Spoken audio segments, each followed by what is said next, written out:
علمتنا وعلمنا ما ينفعنا اللهم زدنا علما وارزقنا فهما وآتنا حكمة اللهم بارك لنا في مجلسنا هذا برحمتك يا أرحم الراحمين والحمد لله رب العالمين. تقبل الله منا ومنكم وتقبل يا كريم.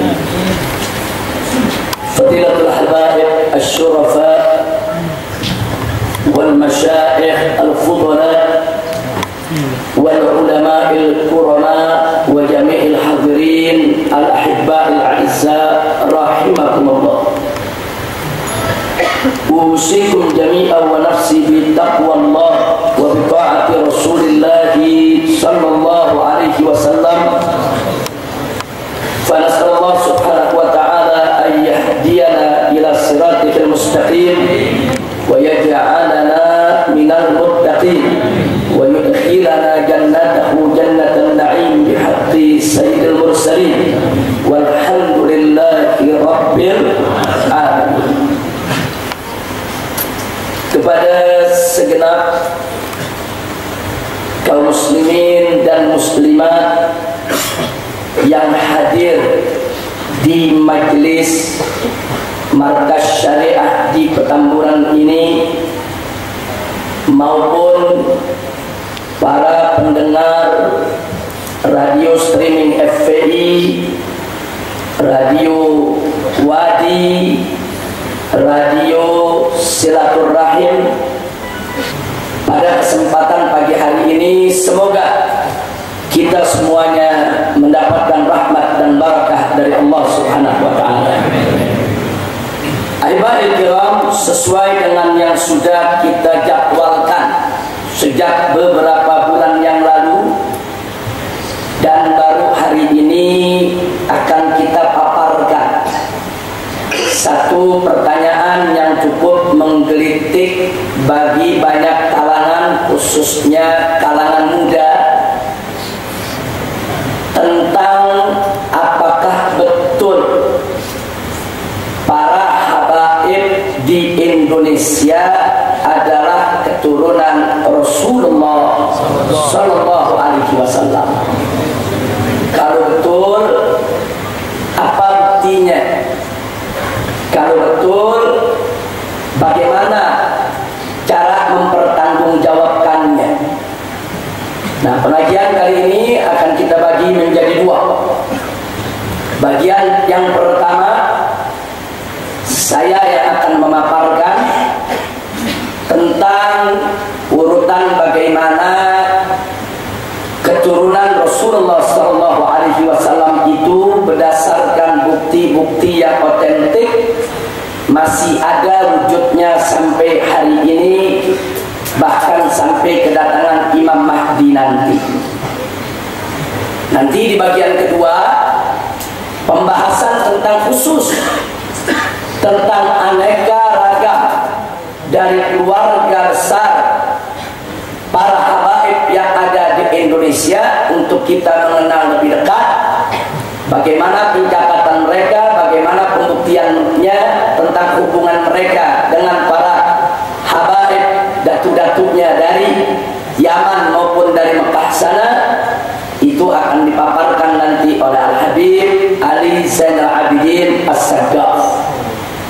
Karena beliau saya undang pada hari ini sebagai seorang pakar. Sekali lagi, beliau hari ini kita undang sebagai seorang pakar.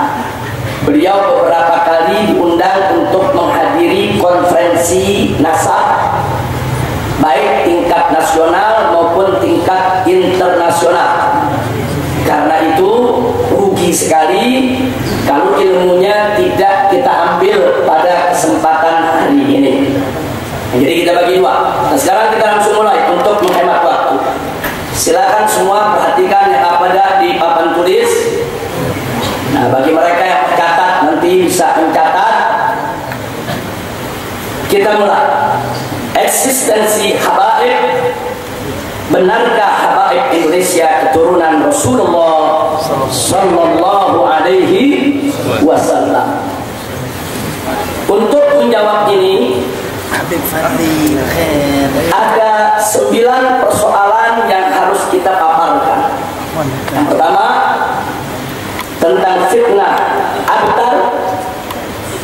Yang kedua tentang keturunan Fatimah Zahra radhiyallahu taala anha, eksistensinya. Yang ketiga tentang keturunan Al Hasan dan Al Husain, apakah betul keturunannya sudah dihabisi, terbunuh semua saat terjadi tragedi Karbala. Kemudian yang keempat tentang Imam Muhammad Al-Baqir dan Imam Ja'far As-Sadiq, apakah ini tokoh nyata atau tokoh fiktif? Siapa mereka sebetulnya dan apa hubungannya dengan Rasulullah Sallallahu Alaihi Wasallam? Yang keenam, secara khusus kita akan bahas tentang tokoh yang bernama Al-Imam Ahmad bin Isa Al-Muhajir sebagai datuknya para habaib yang ada di Nusantara. Jadi sebetulnya habaib di Nusantara ini pembuktiannya cukup dari Imam Ahmad. Kalau betul Imam Ahmad ini turunan Nabi, maka para habaib di Indonesia turunan Nabi. Kalau Imam Ahmad Al-Muhajir ternyata bukan turunan Nabi, maka berarti habaib di Indonesia juga bukan turunan Nabi. Jadi sekarang nanti kita fokuskan siapa itu Al-Imam Ahmad bin Isa Al-Muhajir radhiyallahu taala anhu. Siapa ulama yang kenal dengan beliau? Ulama mana? Apakah ulama ini itu otoritatif, dikenal oleh umat atau tidak, dalam kitab apa? Nanti akan kita bahas. Yang ketujuh, nanti kita akan berkenalan dengan tokoh yang bernama Al-Imam Muhammad Shahib Mirbah. Di sini nanti saya menjelaskannya hanya sepintas karena soal mendalamnya nanti Habib Ali Zainal Abidin yang akan lebih mendalam kalau sudah sampai Muhammad Shahib Mirbah ke bawah. Nah setelah itu nanti kita juga akan berkenalan dengan Al-Imam Abdullah Al-Idrus. Kenapa saya pilih tokoh ini? Kenapa bukan Syekh Ali bin Abi Bakar Sakran? Kenapa bukan Syekh Abu Bakar bin Salim? Kenapa kok yang dipilih justru Imam Abdullah Al-Idrus? Kenapa bukan Al-Imam Abdullah bin Ali Al-Haddad atau Imam Al-Habib Umar bin Abdurrahman Al-Attas? Nanti kita akan lihat kenapa nama ini yang saya pilih untuk pembuktian pengkajian kita saat ini. Dan terakhir yang ke-9, itulah yang akan dibahas nanti dengan panjang lebar pada season yang kedua, insya Allah. Nah, kita mulai dari yang pertama. Saudara, perhatikan kembali, jangan ada yang baca. Nanti kalau Anda baca, Anda nggak dengar. Ada saatnya dengar, ada saatnya baca. Baik, kalau begitu saya sembunyikan dulu. Nah, supaya fokus ya. Jadi ada tuduhan seperti ini. Ini sebetulnya tuduhan klasik. Nabi Muhammad itu kan tidak punya anak lelaki yang hidup yang meneruskan garis keturunannya. Karena beliau punya anak lelaki 3. Ada yang bernama Al-Qasim, makanya Nabi kunyahnya Abul Qasim. Ada yang namanya Abdullah. Abdullah itu punya 3 nama. Kadang-kadang disebut Abdullah, kadang-kadang disebut At-Tayyib, kadang-kadang disebut Thahir. Nah, sedangkan yang ketiga Ibrahim. Nah, ketiga putra Nabi ini meninggal sejak kecil. Nah, kalau Nabi tidak punya anak lelaki yang meneruskan garis keturunannya, dari mana zaman sekarang ada yang ngaku-ngaku keturunan Rasulullah? Itu bertentangan, yaitu dengan yang sudah lazim diketahui oleh umat manusia, bahwa yang namanya keturunan diambil dari garis bapak, bukan dari garis ibu. Nah, oleh karenanya mesti ada pertanggungjawaban ilmiah. Harus ada pertanggungjawaban yang argumentatif berdasarkan Al-Quran dan hadis yang menunjukkan walaupun Nabi itu anak laki-lakinya sudah meninggal dunia sejak kecil, tetap keturunan Nabi tidak putus. Harus ada dalil. Kalau tidak ada dalil, tidak boleh. Agama Islam ini agama yang indah, agama yang sangat menghargai dalil, hujjah. Utamanya hujjatun syar'iyyah. Nah itulah, mari kita lihat saudara. Di zaman Nabi ada seorang kafir musyrikin yang bernama Al-As ibn Wa'il. Al-As ibn Wa'il ini punya anak banyak. Dia bangga betul, punya anak lelaki banyak, punya keturunan banyak. Dan dia sering mengejek Nabi alaihi salatu wassalam. Ketika kita punya Nabi, anak laki-lakinya yang terakhir Ibrahim meninggal dunia, diejek habis oleh Al-As ibn Wa'il bersama masyarakat kafir Quraisy. Di mana dia katakan di tengah masyarakat, masyarakat perhatikan, Muhammad itu abtar. Abtar itu dalam bahasa Arab artinya terputus dari keturunan. Jadi orang Arab sudah menjadi tradisi kalau ada orang tidak punya keturunan laki-laki, putus keturunannya, dia disebut abtar. Itu bukan pujian, itu bukan. Itu hinaan untuk merendahkan. Jadi disebutlah Nabi abtar, Muhammad abtar, dan itu menjadi bahan tertawaan orang-orang kafir Quraisy. Ya, provokatornya ini Al-As bin Wa'il sudah. Ya, ketika itu Nabi murung. Tapi Nabi murung bukan menyesal tidak punya anak laki. Nabi murung bukan karena menyesal hanya punya anak perempuan. Nabi sangat sayang terhadap anak-anak perempuannya. Tapi Nabi murung karena orang-orang kafir mendapat celah untuk caci maki beliau, saudara. Dan Allah Subhanahu wa ta'ala tidak akan membiarkan kekasihnya, nabinya, kecintaannya untuk bernurang durja hanya karena persoalan yaitu keturunan. Untuk itu Allah Subhanahu wa ta'ala mengirim utusannya yang mulia, yaitu malaikat Jibril alaihi salam, membawa wahyu dari Allah kepada Nabi. Nah, wahyu yang dibawa adalah surat Al-Kautsar. Jadi malaikat Jibril datang kepada Nabi membawa wahyu, menyampaikan wahyu Allah, di mana Allah berfirman, faqala ta'ala, inna a'tainakal kautsar fasholli li rabbika wanhar inna syani'aka huwal abtar. Subhanallah. Langsung Allah yang jawab hinaan tadi. Langsung Allah yang jawab cemoohan yang dilontarkan oleh orang-orang kafir kepada kekasihnya, yaitu Sayyidina Muhammad sallallahu alaihi wasallam. Di mana Allah menyatakan kepada Nabi, inna a'tainakal kautsar. Sesungguhnya kami telah mengaruniakan, kami telah memberikan kepada engkau ya Muhammad Al-Kautsar. Apa itu Al-Kautsar? Al-Imam Al-Fakhrur Razi dalam kitab tafsirnya, saudara, ini kitab tafsir Imam Fakhrur Razi yang sangat terkenal, saudara, di mana kitab tafsir Al-Imam Al-Fakhrur Razi di dalamnya ada pembahasan tentang makna Al-Kautsar.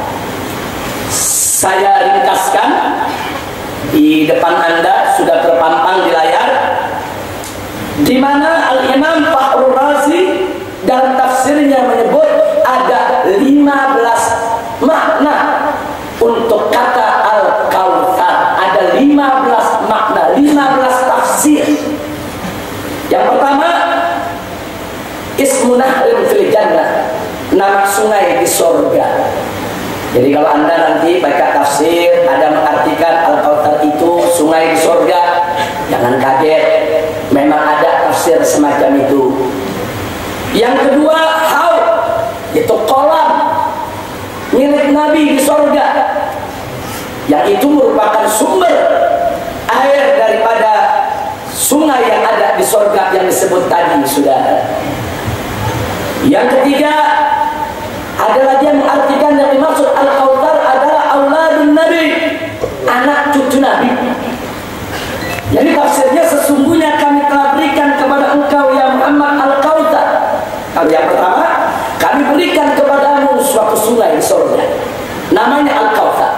Kali yang kedua, kami berikan kepadamu kolam tempat kau berkumpul dengan anak cucumu di surga. Sedangkan yang ketiga, kami berikan kepadamu keturunan yang banyak yang tidak terputus. Itu makna Al-Kautsar.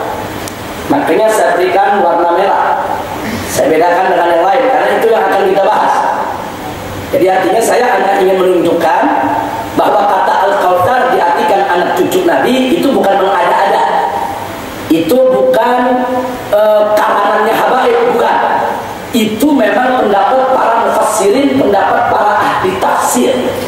Nah, sebab kadang-kadang dia ada yang pikir ini habaib rekayasa deh, buat-buat aja tafsir sendiri. Enggak, ini tafsir ulama, sudah. Makanya saya tunjukkan ini tafsir dari kitab Mafatihul Ghaib. Itu tafsir daripada Al-Imam Al-Fakhrur Razi. Nah, sedangkan yang keempat ada lagi yang menafsirkan Al-Kautsar itu ulama'ul ummah. Artinya sesungguhnya kami berikan kepada engkau ya Muhammad ulama yang banyak untuk membimbing umatmu. Sedangkan yang kelima an-nubuwah. Yang dimaksud Al-Kautsar nikmat yang banyak itu nubuwah. Nabi dikaruniakan nubuwah oleh Allah. Itu nikmat yang luar biasa nubuwah. Nah, kemudian yang keenam ada juga yang mengartikan Al-Kautsar itu maksudnya Al-Quran. Allah memberikan nikmat yang terbesar yaitu Al-Quran kepada Nabi. Yang ketujuh ada lagi yang menafsirkan Al-Kautsar itu Al-Islam. Maksudnya agama Islam ini adalah karunia Allah kepada Nabi dan umatnya, merupakan karunia yang terbesar. Yang kedelapan Al-Atba' wal Asya, yaitu Allah memberikan kepada Nabi pengikut dan pecinta yang banyak. Kemudian yang kesembilan Al-Fadail Al-Kathira, Allah memberikan kepada Nabi aneka ragam keutamaan, keistimewaan yang tidak dimiliki oleh nabi-nabi yang lainnya. Yang kesepuluh Ri'atul Dzikr, artinya Allah berikan kepada Nabi namanya banyak diingat orang setiap saat di mana-mana. Al-Kautsar sampai nggak putus sudah orang mengingat nama Nabi. Dalam azan ada nama Nabi, dalam sholat ada nama Nabi, dalam sholawat ada nama Nabi, nggak putus. Nama Nabi selalu disandingkan dengan nama Allah Subhanahu wa Ta'ala. Kemudian yang ke-11 Al-Ilm. Jadi artinya kami berikan kepada engkau ya Muhammad ilmu yang luas, ilmu yang banyak, yang luar biasa.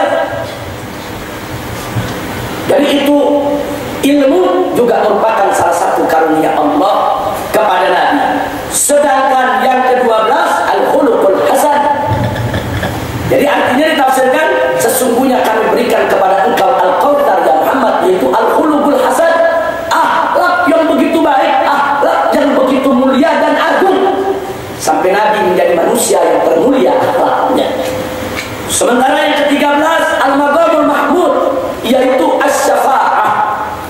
Sesungguhnya kami berikan kepada engkau ya Muhammad kedudukan yang begitu tinggi dan terpuji, dialah Asy-Syafa'ah, yaitu untuk memberikan syafaat kepada umatnya nanti di hari akhir. Sudah, itu juga luar biasa nikmat yang Allah berikan.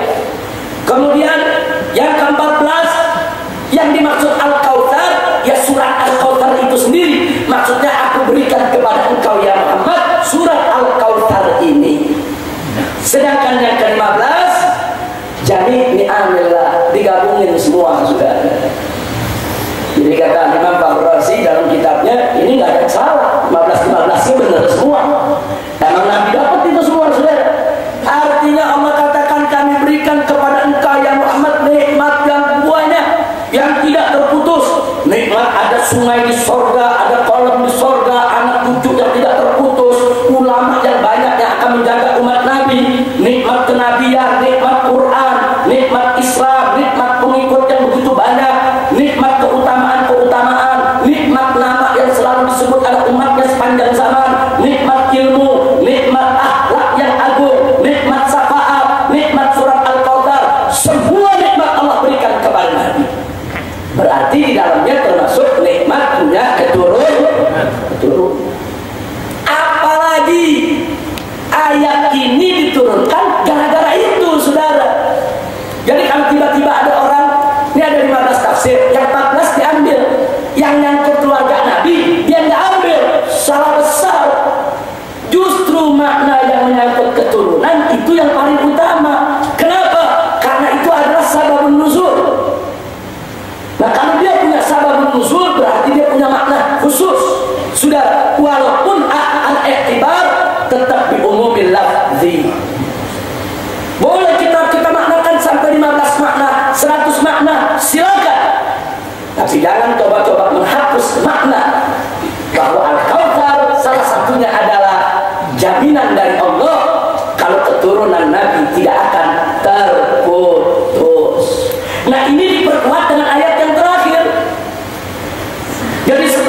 inna syani'aka huwal abtar.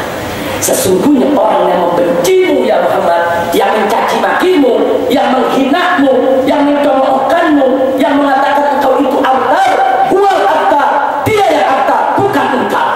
Masya Allah. Ini jaminan dari Allah. Itu orang-orang kafir Quraisy yang hina Nabi, saudara, mereka yang abtar, bukan Nabi. Putusan mereka, turunan mereka yang akan terputus, bukan turunan Nabi. Nanti kita lihat bagaimana Al-Imam Fakhrul Razi menyoroti persoalan ini, saudara. Ada babnya yang berikutnya. Jadi pada tahap ini, saudara, kesimpulan yang kita ambil, ada jaminan dari Allah, keturunan Nabi tidak akan terputus, saudara. Walaupun Nabi tidak punya anak laki-laki yang hidup sampai dewasa untuk melanjutkan keturunannya, walaupun anak Nabi yang hidup sampai dewasa punya keturunan hanya anak perempuan, ini jaminan dari Allah. Pertanyaan yang kedua, jaminan Allah itu pasti, jaminan Allah itu mutlak, mustahil Allah berdusta, mustahil Allah berbohong. Pertanyaannya, kalau Allah sudah jamin Nabi punya keturunan, lalu dari siapa datangnya keturunan Nabi? Untuk menjawab ini kita masuk yang kedua, saudara. Dengan jaminan Allah Subhanahu wa ta'ala tersebut, maka Nabi menyampaikan hadisnya kepada para sahabat. Nabi nggak berani menjamin diri sendiri kalau tidak ada jaminan dari Allah. Sekarang Allah udah jamin, jadi turunan Nabi dari siapa nih? Apa dari Ummu Kulthum, apa dari Ruqayyah, atau dari siapa? Yang mana dimaksud turunan Nabi, saudara? Nah, di sini saudara, Nabi alaihi salatu wassalam menyampaikan sebagaimana diriwayatkan para ulama hadis, seperti Al-Imam Hakim dalam kitab Mustadraknya, Al-Imam Abu Ya'la dalam kitab Musnadnya. Di antaranya satu, Nabi bersabda, qala nabiyuna Muhammadun sallallahu alaihi wasallam, atau kama qala Nabi sallallahu alaihi wasallam, kullu bani Adam yantamuna ila asar illa walad Fatimah fa ana waliyuhum wa ana asabatuhum.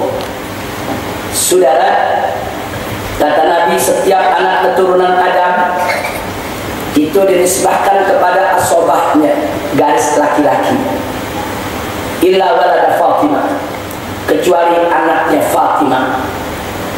Fatimah yang dimaksud adalah putri Nabi Muhammad sallallahu alaihi wasallam. Nabi mengatakan, fa ana waliyuhum, akulah wali mereka, wa ana asobatuhum, dan akulah asobah, garis daripada keturunan untuk mereka.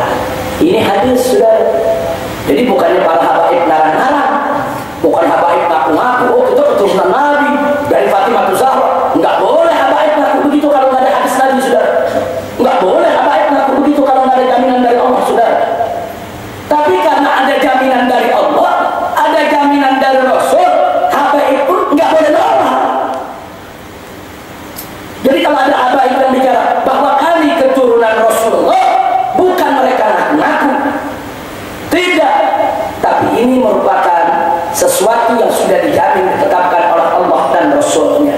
Hadis yang berikut, Nabi mengatakan, faqala Nabi sallallahu alaihi wasallam, atau kama qala Nabi sallallahu alaihi wasallam, likulli bani ummin asabatun illa ibnai Fatimah fa ana waliyuhuma wa asabatuhuma. Setiap anak keturunan seorang wanita, seorang ibu, maka ada asabah, ke garis ayahnya.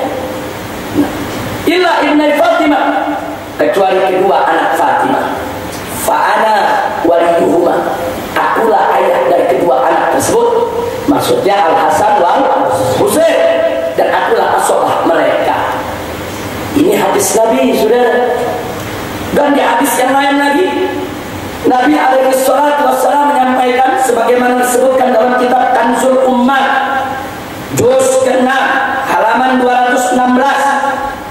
Nabi mengatakan alaihi salatu wassalam, innallaha ja'ala dzurriyyata kulli nabiyyin min sulbihi wa ja'ala dzurriyyati fi sulbi hada. Wa asyara ila Ali bin Abi Thalib radhiyallahu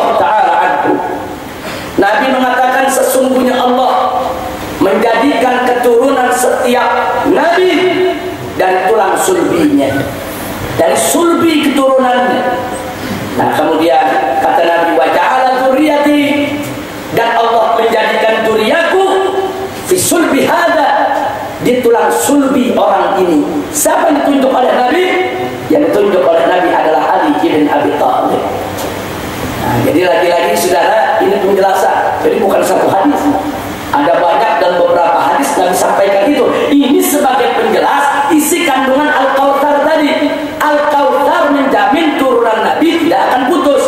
Tapi turunan itu dari mana? Hadis ini yang menjelaskan. Keturunan itu dari putri Nabi Sayyidatuna Fatimah Zahra radhiyallahu taala anha.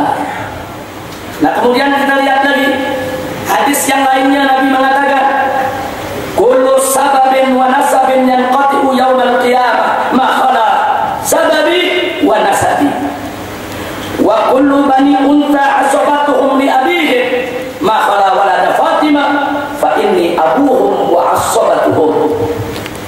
Apa kata Nabi alaihi salatu wasallam? Kullu sababin wa nasabin, setiap hubungan dan setiap nasab, garis keturunan yang qatil yaumul qiyamah, semua putus di hari kiamat.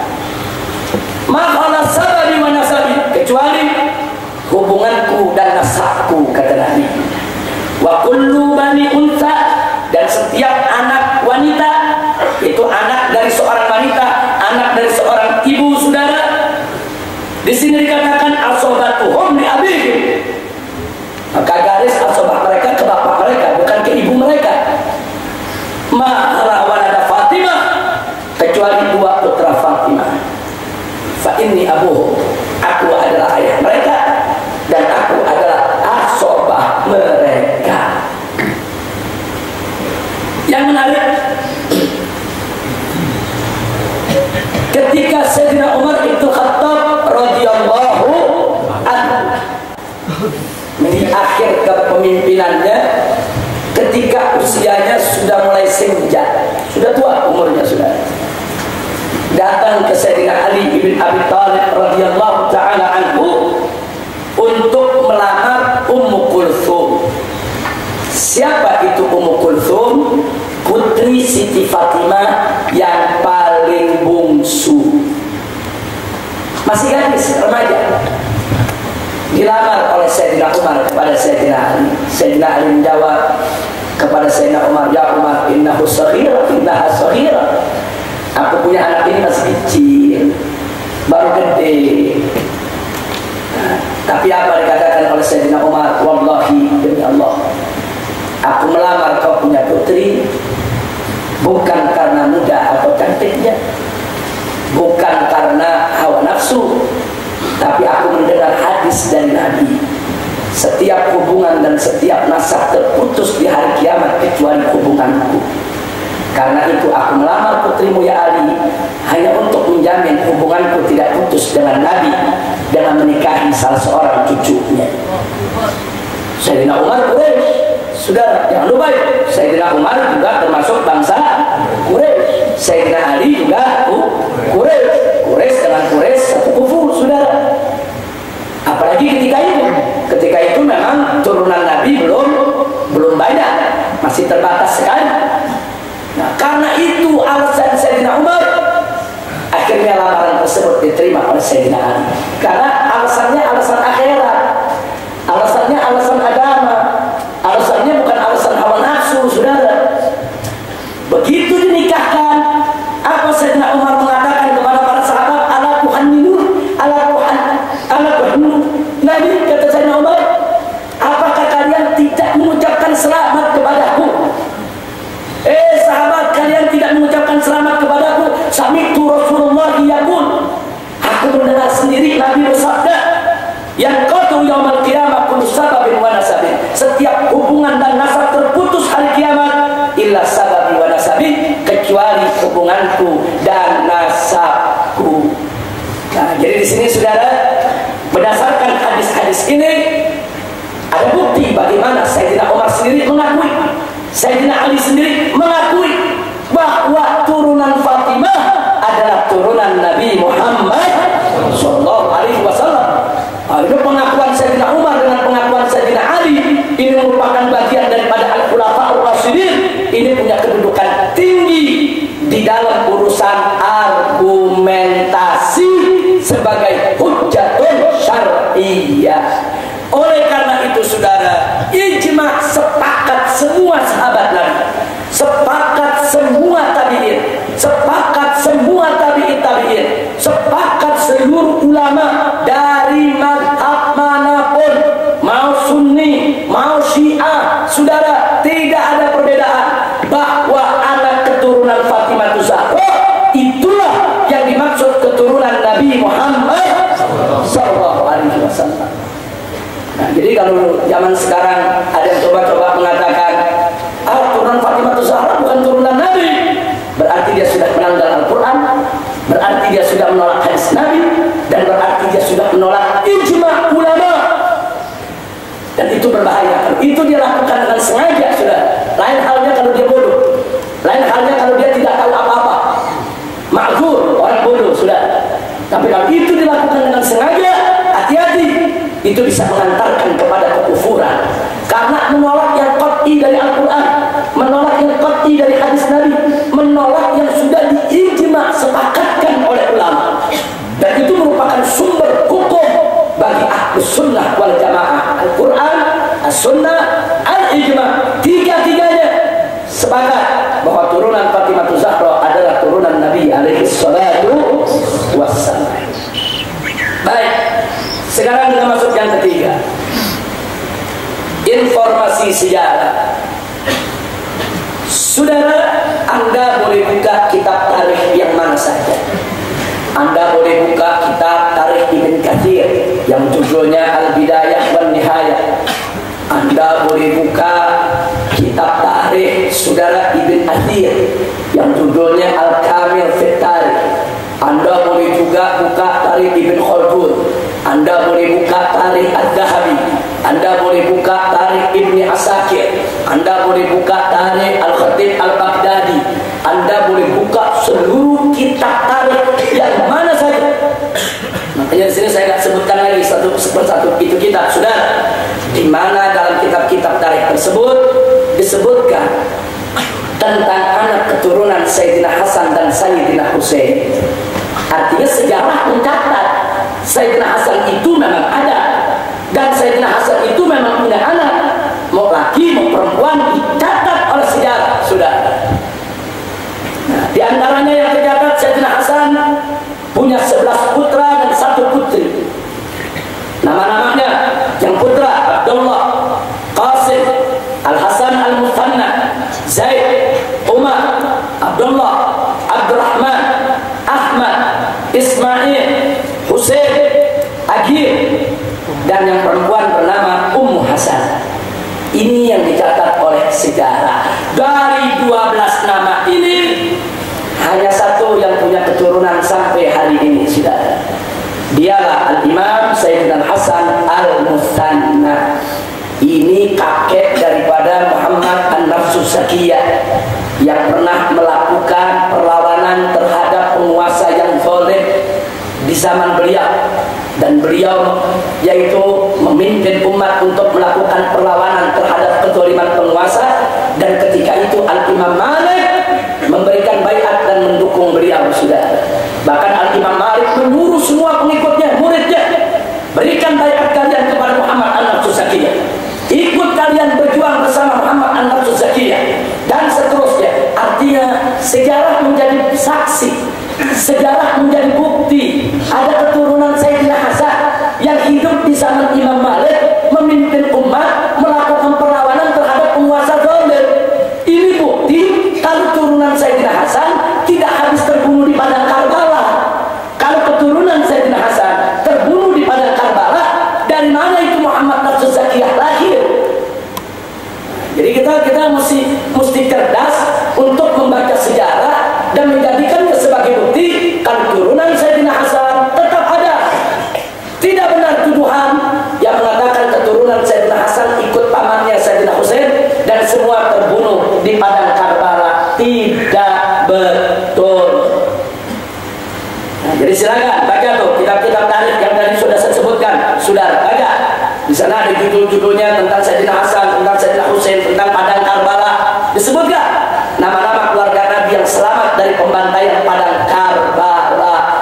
Jadi kalau kita nggak ngerti sejarah, jangan sembarangan ngomong. Kalau nggak baca kitab sejarah, jangan sembarangan untuk memberikan pernyataan. Jangan mengatakan keturunan Nabi semua sudah mati di padang Karbala. Sejarah mana yang dia baca? Inna lillahi wa inna ilaihi raji'un. Yang kedua, Sayyidina Husain radhiyallahu taala anhu tercatat dalam sejarah beliau punya 6 putra dan 3 putri.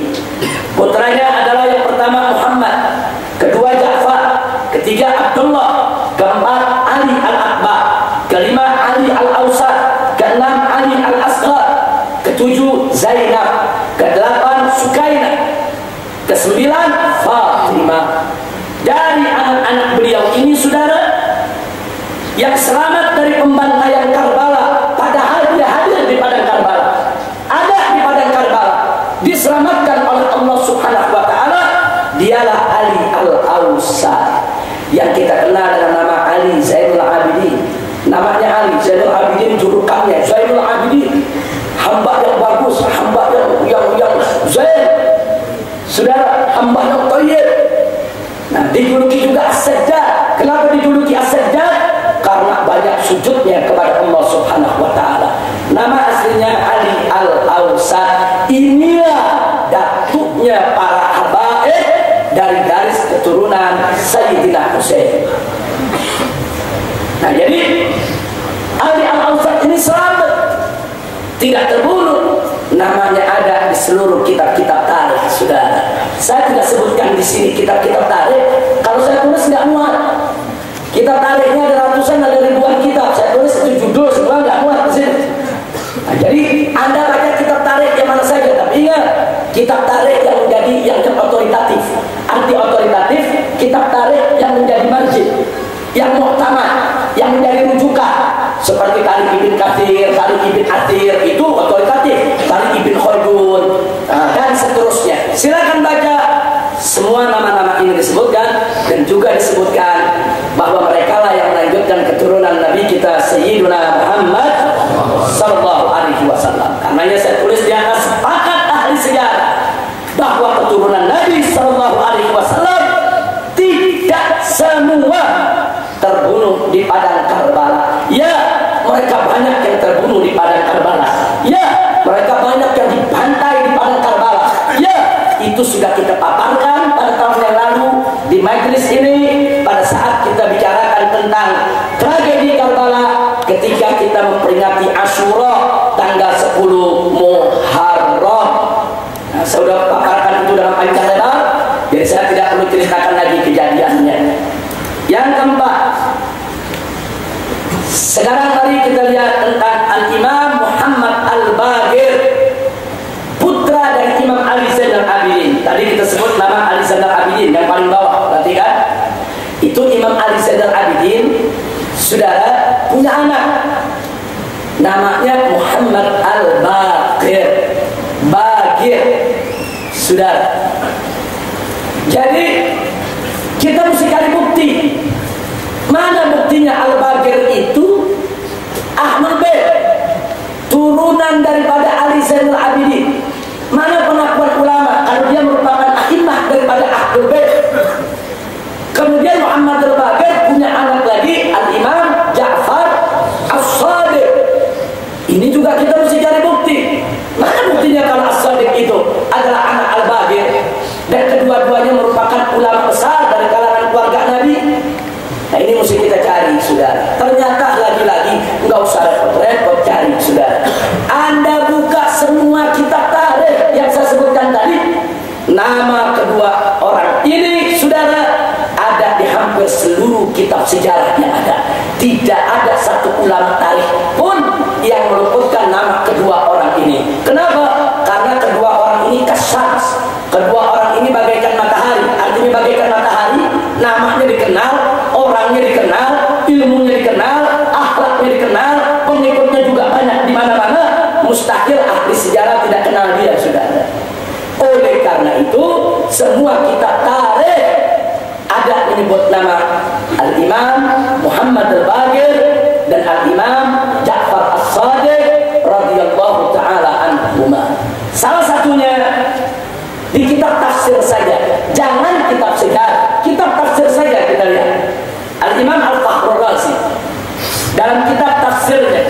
pegang ini saudara, juz 16 di halaman 125.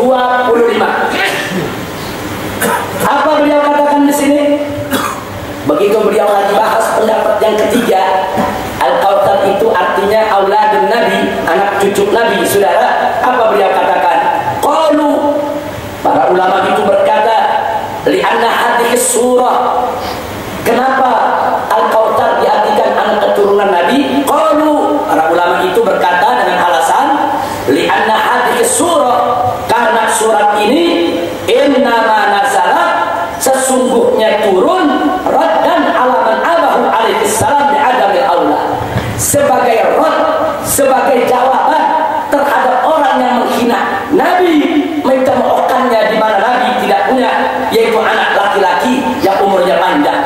Fal makna, sehingga dengan demikian makna Al-Kautsar dari surat tadi adalah, saudara, fal makna annahu yu'tihi nasar, berarti surat inna a'tainakal kautsar itu maknanya, tafsirnya, jaminan dari Allah bahwa Allah akan memberikan Nabi keturunan, saudara. Nah, kemudian yang menarik apa kata Imam Fakhrur Razi? Perhatikan baik-baik di depan semua layar, saudara. Kata Imam Fakhrur Razi, summal alamu mumtari'un minhum, dengan jaminan Allah ini akhirnya alam dunia ini penuh dengan keturunan Nabi, penuh, mumtari', penuh, di mana-mana ada turunan Nabi. Terus selanjutnya beliau katakan, walam yabqa min bani Umayyah fid dunya ahadun ya'babi, sementara Bani Umayyah yang rajin ngebunuhin turunan Nabi, satu pun saat ini sisanya nggak ada di dunia. Ini Imam Fakhrur Razi yang ngomong, saudara, bukan habaib, bukan. Kalau habaib yang ngomong nanti juga habaib sentimen, dendam aja sama Bani Umayyah, bukan. Ini bukan urusan sentimen dan dendam, bukan, saudara. Ini fakta sejarah. Seorang imam tafsir mengatakan Allah menjamin turunan Nabi tidak terputus, banyak buktinya, kata Imam Fakhrur Razi. Sekarang ini di zaman saya, zaman Imam Fakhrur Razi, saudara, turunan Nabi ada di mana-mana. Mumtali', al-alam mumtali', ini alam dunia penuh keturunannya di mana-mana. Padahal dibunuhin di mana-mana, padahal dikejar-kejar, dibunuh. Saudara, berapa banyak turunan Nabi yang dibunuh? Setelah Padang Karbala masih ada Imam Zaid yang dibunuh, kemudian anaknya Yahya juga dibunuh, kemudian ada Muhammad an-Nafsu Zakiyah juga dibunuh, saudara. Kemudian Musa al-Kazim juga dibunuh, saudara. Musa al-Kazim itu putra daripada Ja'far as-Shadiq, ditangkap oleh khalifah karena merasa takut tersaingi, saudara, dipenjarakan sampai meninggal dunia dalam penjara. Jadi bagaimana imam-imam Ahlul Bait ditangkap, dianiaya, dikejar, dibunuh? Secara logika mestinya kan udah habis itu keturunan, dibunuhin tiap generasi, saudara. Tapi perlindungan Allah lain lagi. Allah yang memberikan perlindungan. Inna a'tainakal kautsar, Allah udah jamin. Manusia manapun yang ingin menghabisi keturunan Rasulullah tidak akan pernah mampu untuk menghadapi ketetapan Allah, saudara. Allah yang sudah memberikan ketetapan, turunan Nabi nggak bakal bisa mereka musnahkan, saudara. Alhamdulillahirabbil alamin. Kemudian beliau katakan, summa anindur, maka itu coba anda lihat, kata Imam Fakhrur Razi, kan kana fihim minal akabir minal ulama, berapa banyak di tengah keluarga Nabi, di tengah keturunan Nabi, minal akabir minal ulama, dari ulama-ulama besar, pembesar-pembesar dari kalangan ulama, Al-Bagir seperti Imam Al-Bagir, Was-Sadiq seperti Imam As-Sadiq, Wal-Kadhim seperti Imam Al-Kadhim, Wal-Ridha seperti Imam Al-Ridha, alaihimussalam, wa nafs zakiyah wa amthal, dan begitu juga seperti Muhammad an-nafs zakiyah dan orang-orang yang seperti mereka. Al-Imam Fakhrur Razi mengakui bahwa dari keturunan Nabi, dari mulai wafatnya Nabi sampai zaman Imam Fakhrur Razi, saudara, sudah bermunculan imam-imam Ahlul Bait, sudah bermunculan ulama-ulama besar dari kalangan Ahlul Bait, dan ini menjadi bukti sejarah tidak terpungkiri bahwa Muhammad al-Bagir bukan tokoh fiktif, Ja'far Shadiq bukan tokoh khayalan, bukan. Mereka memang ada orangnya, tercatat dalam sejarah, dipuji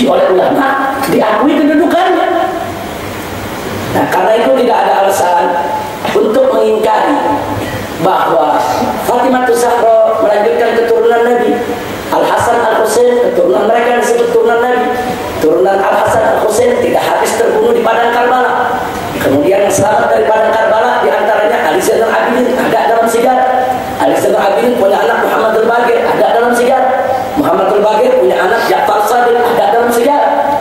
Sudah sampai di sini tidak ada perbedaan pendapat di antara ulama. Sudah menjadi ijma, kesepakatan ahli nasab, ahli sejarah, bahkan sampai ulama fikih sekalipun bahwa Al-Imam Ja'far Shadiq adalah imam besar dari Ahlul Bait, keturunan Nabi Muhammad SAW.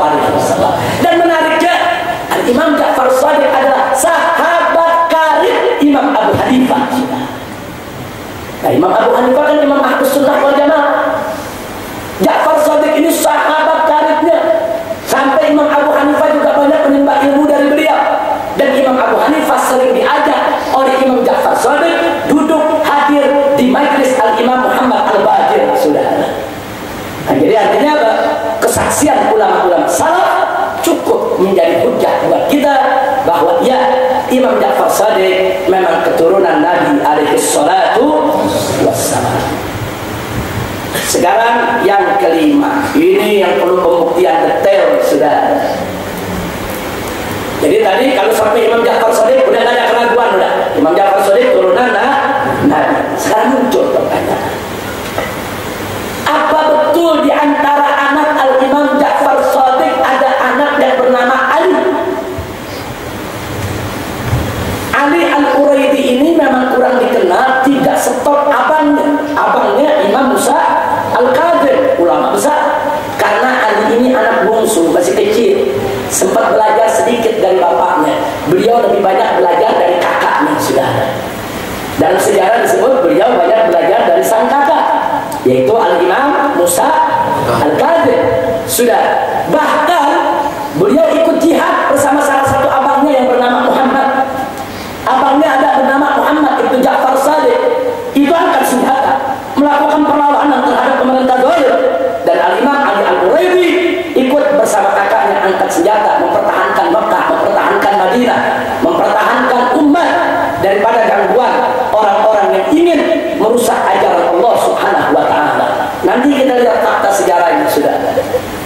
Jadi mari kita lihat, apakah Imam Ali Al-Quraidi ini betul anaknya Ja'far Shadiq? Apa betul? Kenapa ini perlu dibuktikan? Karena dari sinilah asal-usul dakwahnya para habaib yang ada di Hadramut.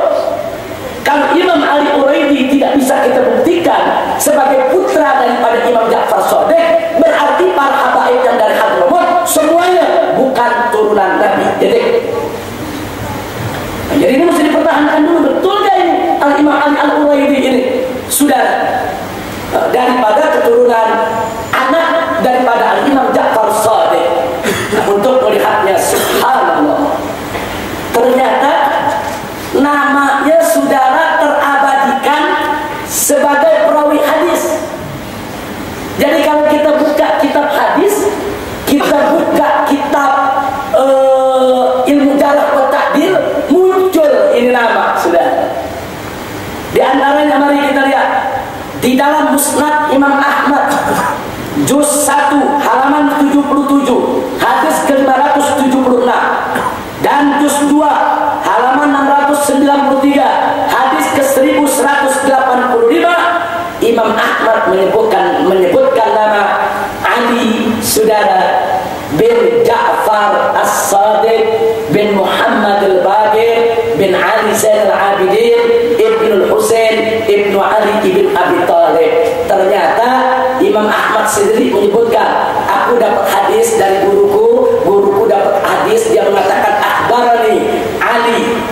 Disebutkan saudara Ali bin Ja'far Shadiq bin Muhammad Al-Baqir, saudara, sampai kepada Ali ibn Abi Thalib. Ini bukti otentik. Ternyata manusia ini enggak fiktif, bukan khayalan, ada orangnya. Jadi perawi hadis ada dalam Musnad Ahmad, saudara. Walaupun cuma ada dalam 2 hadis, cukup itu bukti otentik, bukti yang tidak bisa dipungkiri. Karena Imam Ahmad itu, saudara, termasuk ulama salaf. Jadi ada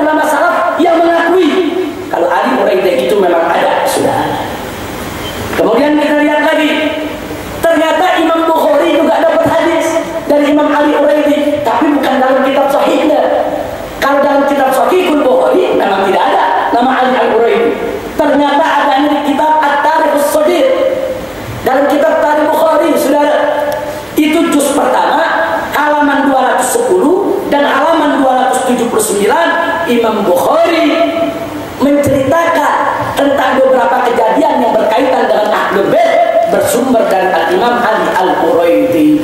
Disebut oleh Imam Bukhari, dan Imam Bukhari juga ulama salaf. Imam Bukhari juga sumber yang sangat bisa dipercaya. Berarti Imam Ali Al-Quraidi berdasarkan riwayat Bukhari ada, enggak fiktif, bukan tokoh hayalan, ada orangnya. Jadi habaib itu bukan ngarang-ngarang. Oh, kami ini turunan Ali Al-Quraidi. Quraidi di mana? Ali Al-Quraidi itu anak Ja'far Shadiq. Nah, dipikir habaib ngarang itu, saudara. Enggak, memang betul orangnya ada. Nah, kemudian yang ketiga, di dalam Jami' Tirmidzi, di dalam Jami' Tirmidzi juz kelima halaman 241 hadis ke-3733 Imam Tirmidzi meriwayatkan hadis dari Imam Ali Al-Quraidi. Nah, tentu di sini saya tidak mau sebutkan hadisnya, nanti jadi 3 jam belajar tidak. Nanti kalau Anda mau lihat, Anda catat, Anda ambil Jami' Tirmidzi, Anda buka, namanya disebutkan, saudara. Jadi kita bukan bicara bunyi hadisnya, kita bicara nama ini tercantum, nama ini ada dalam kitab-kitab hadis, saudara. Begitu juga yang keempat, yang meriwayatkan hadis dari Ali Al-Quraidi adalah Imam Al-Bazzar dalam kitab Musnadnya, saudara. Yaitu Musnad Al-Bazzar, juz ke-7, halaman 262, hadis ke-2842. Beliau menyebutkan nama Ali bin Ja'far bin Muhammad bin Ali ibn Husain ibn Ali ibn Abi Thalib, tidak lain dan tidak bukan adalah Ali Al-Quraidi. Nah, kemudian yang kelima, ternyata saudara di dalam kitab Duriyatut Tahirah karangan Al-Imam Muhammad bin Ahmad bin Hamad Ad-Dulabi, halaman 74 hadis ke-121 juga disebutkan nama Ali Al-Quraidi sebagai perawi hadis. Kemudian yang keenam, dalam kitab Sahih Ibn Khuzaimah. Jadi ternyata Sahih Ibn Khuzaimah, saudara, juga menyebutkan, yaitu riwayat daripada Al-Quraidi dalam juz kedua halaman 61 hadis ke-920. Dan gak ketinggalan Al-Imam At-Tabrani dalam kitab Al-Mu'jam As-Shaghir. Nah, jadi Imam Tabrani ada kitab Mu'jam As-Shaghir, ada Mu'jam Kabir, ada Mu'jam, saudara, Al-Awsat yang tengah. Nah, saudara, di dalam Al-Mu'jam As-Shaghir juz kedua halaman 163 hadis ke-960 Al-Imam Tabrani meriwayatkan hadis dari Imam Ali Al-Quraidi. Yang kedelapan, yaitu diriwayatkan oleh Abu Syah Al-Ansari di dalam kitab Tabaqatul Muhadditsin. Ternyata nama Ali Al-Quraidi dimasukkan dalam Tabaqat Muhadditsin. Tabaqat Muhadditsin artinya suatu kitab yang menyebutkan tingkat-tingkatan para perawi hadis, saudara. Di situ tercantum nama Ali bin Ja'far bin Muhammad bin Ali bin Husain bin Ali bin Abi Thalib, tidak lain dan tidak bukan adalah Al-Imam Ali Al-Quraidi. Alhamdulillah. Anda perhatikan nomor 1 sampai nomor 8 itu, saudara. Nah, itu Imam Ahmad wafat tahun 241 Hijriah, Imam Bukhari 256 Hijriah, Imam Tirmidzi 279 Hijriah, dan seterusnya. Artinya dari tahun 200-an itu nama Imam Ali Al-Quraidi sudah disebutkan, saudara. Sudah dikenal, bukan disebut oleh orang yang datang setelahnya. Justru disebut oleh ulama-ulama yang hidup di zamannya.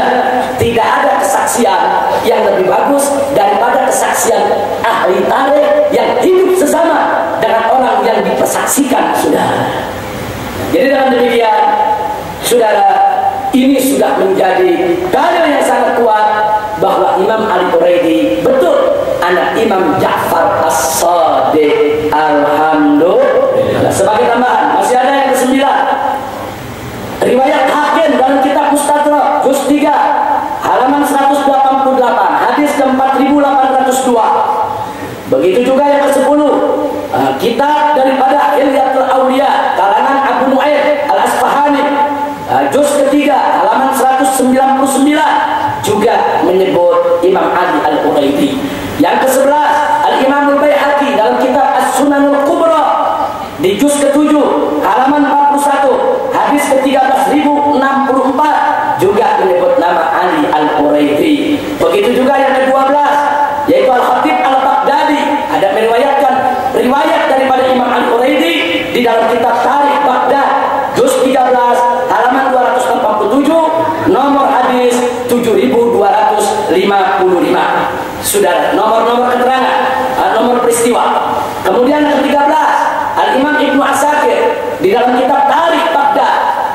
ketiga halaman 337 sampai 339 menceritakan tentang Ali bin Ja'far bin Muhammad bin Ali bin Husain bin Ali bin Abi Thalib, yang tidak lain dan tidak bukan adalah Al-Imam Ali Al-Quraidi. Dan yang ke-14 yaitu Al-Imam Muhammad Al-Maqdisi di dalam kitab Al-Hadis Al-Mukhtar juz kedua halaman 43 sampai 45 juga menceritakan tentang Imam Ali Al-Quraidi. 14 kitab sudah dari ulama tarikh maupun hadis sudah menyebut namanya, apalagi yang mau diragukan, apalagi yang mau dipertanyakan. Yang mempertanyakannya cuma ada dua golongan, imam jahil, imam hasid. Kalau enggak dia bodoh, kalau enggak dia dengki, hasud, itu aja. Sebab kalau dia enggak bodoh, dia enggak hasud, enggak perlu ada pertanyaan lain. Karena sudah original kesaksian dari ulama yang hidup di zaman mereka sudah.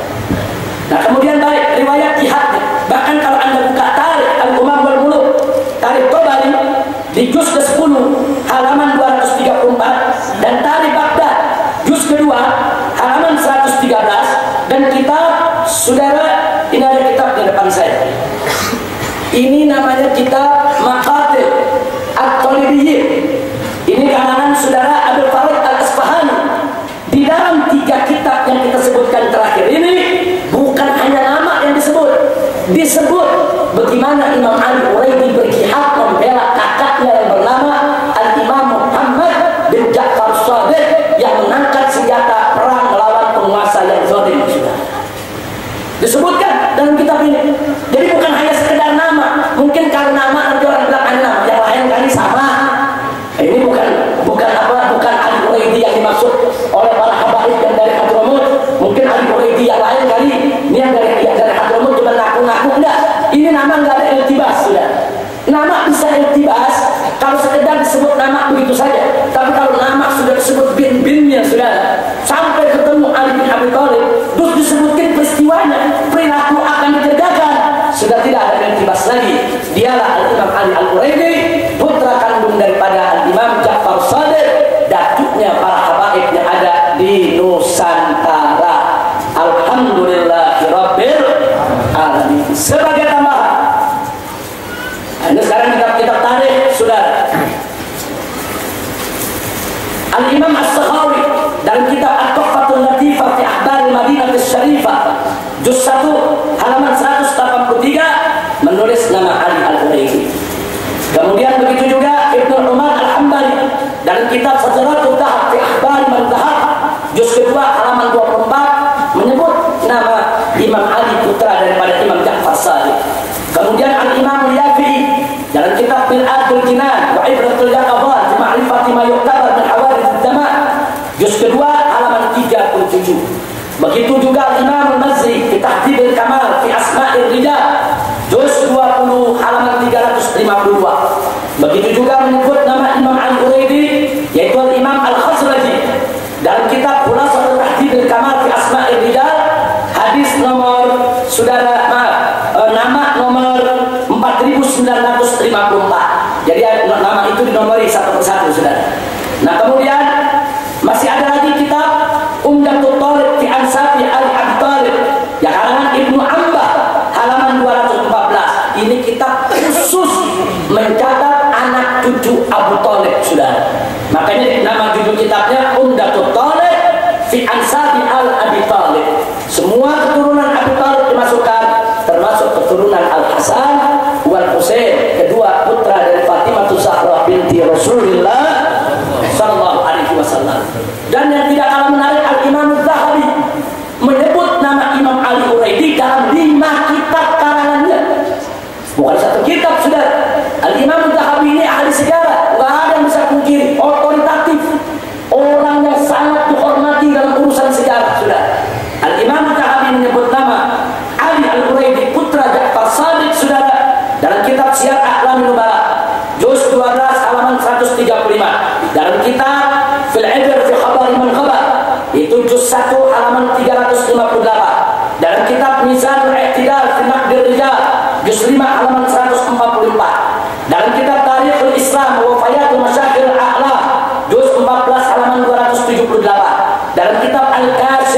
fi ma'rifati man lahu riwayatun fil kutub sittah juz 2 halaman 36. Begitu juga Al-Imam Ibn Hajar Al-Asqalani menyebut nama Ali sebagai anak Imam Ja'far As-Shadiq dalam 3 kitabnya. Pertama dalam kitab Tahdzibut Tahdzib, Tahdzibut Tahdzib itu salah tulis. Yang betul Tahdzibut Tahdzib juz 7 halaman 258. Terus kitab Taqribut Tahdzib halaman 399 dan kitab Lisanun Nisa juz ke-7 halaman 310. Dan yang terakhir yang 9, Asy-Syaikh Al-Bandari menulis sebuah kitab dalam judul Mawsu'ah Rijal Kutubut Tis'ah. Ada satu ensiklopedi, di situ dimuat nama-nama perawi dari Kutubus Sittah. Perawi Bukhari, perawi Muslim, perawi Tirmidzi, perawi Nasa'i, perawi Ibnu Majah, perawi Abi Daud dikumpulkan jadi satu dan muncul yaitu nama daripada Ali Al-Quraidi pada nomor 6289. Artinya lengkap sudah, dari ulama hadis sampai ulama tarikh, ulama sejarah, saudara sebagai bahwa Imam Ali Quraidi bukan tokoh fiktif, bukan tokoh khayal, betul ada wujudnya, dan beliau memang putra kandung daripada Imam Ja'far As-Shadiq. Alhamdulillah. Sampai sini kira-kira jelas tidak? Jadi sudah kita buktikan.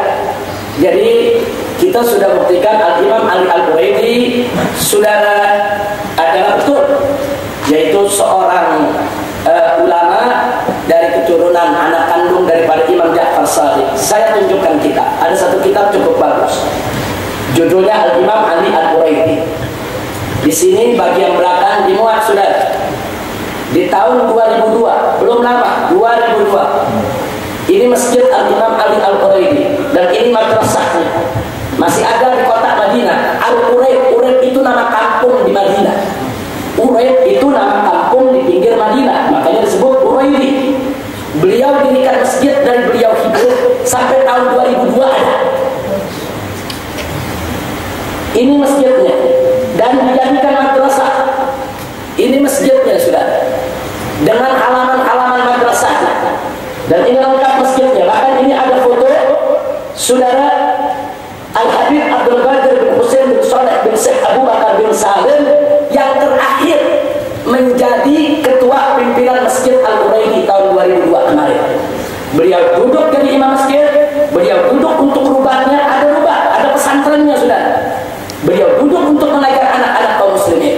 Dan tahun 2002 dirubuhkan, diratakan oleh Wahabi.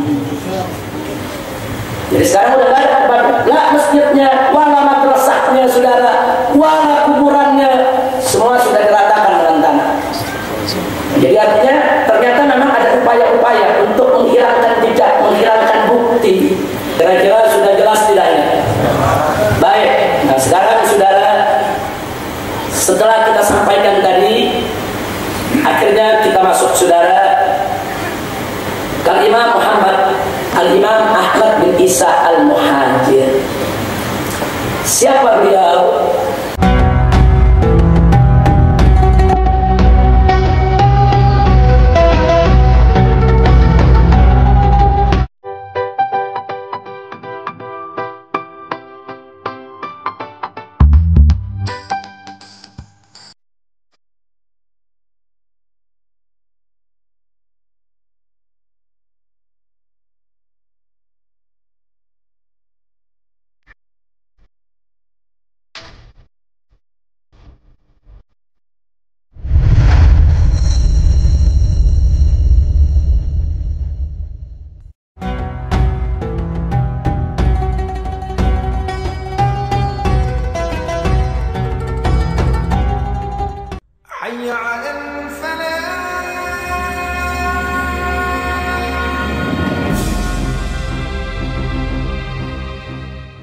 Setelah kita sampaikan tadi, akhirnya kita masuk saudara Al-Imam Muhammad Al-Imam Ahmad bin Isa Al-Muhajir. Siapa beliau? Beliaulah dari garis keturunan Imam Ali Al-Quraidi yang tadi sudah kita buktikan sebagai putra Imam Ja'far Shadiq yang hijrah ke Hadramaut. Inilah keturunan Nabi yang pertama kali hijrah ke Hadramut di negeri Yaman. Kenapa beliau hijrah ke Hadramut? Ketika itu di mana-mana terjadi huru-hara. Di Basra, di Kufa, beliau sudah hijrah ke Mekah, beliau sudah hijrah ke Madinah, tapi huru-hara itu meluas kemana-mana, sampai ke Mekah, sampai ke Madinah. Saat itu Al-Qaramita, salah satu sekte sempalan dari kalangan Syiah, saudara bulan itu menyerbu Mekah dan mengambil Hajar Aswad, dibawa lari ke Bahrain oleh mereka. Jadi kacau balau, pembunuhan di mana-mana, penjarahan di mana-mana. Akhirnya Al-Imam Ahmad bin Isa Al-Muhajir dengan pandangan yang mendalam, saudara, dengan ilmu yang luas, dengan pertimbangan yang sangat cermat dan teliti, membawa anak-anaknya, membawa keluarganya, membawa murid-muridnya hijrah ke Hadramaut. Nah, nanti insya Allah kalau ada waktunya kita akan cerita bagaimana sejarah hijrahnya. Nah, yang ingin saya buktikan di sini, mari kita lihat. Sangat mengejutkan. Ada orang mengatakan, siapa ini Imam Ahmad Al-Muhajir? Ini mungkin orang nggak dikenal. Apa betul ini cucunya Imam Ali Al-Quraidi? Ternyata di dalam kitab Tarikh Baghdad juz 2 halaman 166, Al-Imam Al-Khatib Al-Baghdadi bercerita. Qala Imam Tabari, kata beliau, Imam Tabari pernah berkata, Imam Tabari ini lahir tahun 324, wafat tahun 310 Hijriah. Di mana Imam Tabari bercerita tentang Imam Ahmad Al-Muhajir. Padahal perbandingan umurnya jauh. Di mana Imam Muhajir itu lahir tahun 273, wafat 345. Tapi dari perbandingan umur ini terbukti kalau Imam Tabari, Imam Ahmad mengalami zaman Imam Tabari, saudara. Yang menarik, Imam Tabari mengatakan apa? Kataba ilayya Ahmad bin Isa Al-Alawi minal balad fa'ajab. Ada surat yang tulis kepadaku dari orang yang bernama Ahmad bin Isa Al-Alawi. Maksudnya Al-Alawi turunan Sayyidina Ali. Karena ketika itu, saudara, kan Mbak Ali kan belum lahir, yang namanya Ali. Tapi disebut oleh Imam Tabari, disebut Al-Alawi. Aku dapat surat. Apa bunyi suratnya? Sebuah syair, saudara. Syair sebelah kanan Anda lihat. Al-Imam Ahmad bin Isa mengatakan dalam suratnya kepada Imam Tabari, ala inna ikhwan thiqat qalilun wa hal li ila dharikal qalil sabil sannas tu'raf ghadahum min saminihim fa kullun alaihi syahidun wa dalil. Jadi di sini Imam Ahmad bin Isa bertanya kepada Imam Tabari, ini orang-orang yang bisa dipercaya dikit betul, ikhwan thiqat qalil dikit. Fa'alli ila dalikal qalil sabil, tapi walaupun sedikit, apa saya punya jalan untuk berhubungan dengan mereka, untuk bisa dekat dengan mereka. Ini punya syairnya, saudara. Jadi ini Imam Ahmad menunjukkan kegundah gulanaannya. Betapa di zaman itu nyari orang bisa dipercaya itu sulit. Banyak orang suka dunia, banyak orang suka menyelewengkan ajaran dan lain sebagainya. Dijawab dengan syair oleh Imam Tabari. Beliau katakan, yusidu amir dhan fi juhdi jahirin fahalli bi husni dhanni minhu sabil ta'ammal amiri ma dhananta wa qulta fa inna jamil dhanni minka jamil. Jadi dikatakan Imam Tabari bilang apa? Ini yang menarik, Imam Tabari manggil Imam Ahmad bin Isa Amir. Amir dipanggil, yusidu amiri, artinya tuanku, amiri, pemimpinku. Wahai tuanku, maksudnya kegundah gulanaannya, sehingga berprasangka kepada orang-orang yang memang banyak nggak bisa dipercaya. Tentu itu satu hal yang sangat memprihatinkan. Tapi beliau minta ta'ammal amiri, camkanlah wahai tuanku, wahai pemimpinku. Begitu dikatakan, saudara, bahwa engkau punya dugaan ini sangat berharga. Sebab kalau kau sudah berprasangka baik kepada orang, itu mutiara buat orang tersebut. Di sini dikatakan, fa inna jamil dhalli minka jamil. Sesungguhnya sangkaan yang baik yang berasal dari engkau merupakan satu keindahan. Saudara, ini Imam Tabari ini otoritatif ulama salaf, pengarang tafsir. Tidak ada satu ulama pun dari kalangan Sunni maupun Syiah yang mengingkari ketinggian kedudukan Imam Tabari. Nah, Imam Tabari dalam usia yang sudah lanjut bertemu dengan seorang pemuda keturunan Sayyidina Ali yang bernama Ahmad bin Isa. Beliau hormati, beliau hargai, 2 bait berturut-turut beliau panggil amiri, tuanku. Itu menunjukkan apa? Menunjukkan beliau cinta kepada Ahmad bin Isa, dan beliau mendudukkan Ahmad bin Isa di tempat yang sangat terhormat, sudah. Sekaligus menjadi bukti Ahmad bin Isa al-Muhajir bukan tokoh fiktif, bukan khayalan, seorang ulama yang sudah dikenal oleh ulama di zamannya. Alhamdulillah. Itu menjadi dalil, saudara. Saya pikir hujah dari Tobari kifayah sudah, nggak perlu kita perpanjang lagi, sudah. Dan yang tidak kalah menarik yaitu datuknya Pak Alwi, yaitu Imam Alwi bin Ubaidillah bin Ahmad al-Muhajir. Imam Ahmad al-Muhajir punya anak Ubaidillah punya anak namanya Alwi. Itulah yang pertama kali dikasih nama Alwi, sehingga keturunannya disebut Ba Alwi. Kenapa pakai ba? Tradisi Hadrono, tradisi Yaman, mereka banyak pakai ba. Ba Kadir, saudara, banyak pakai ba.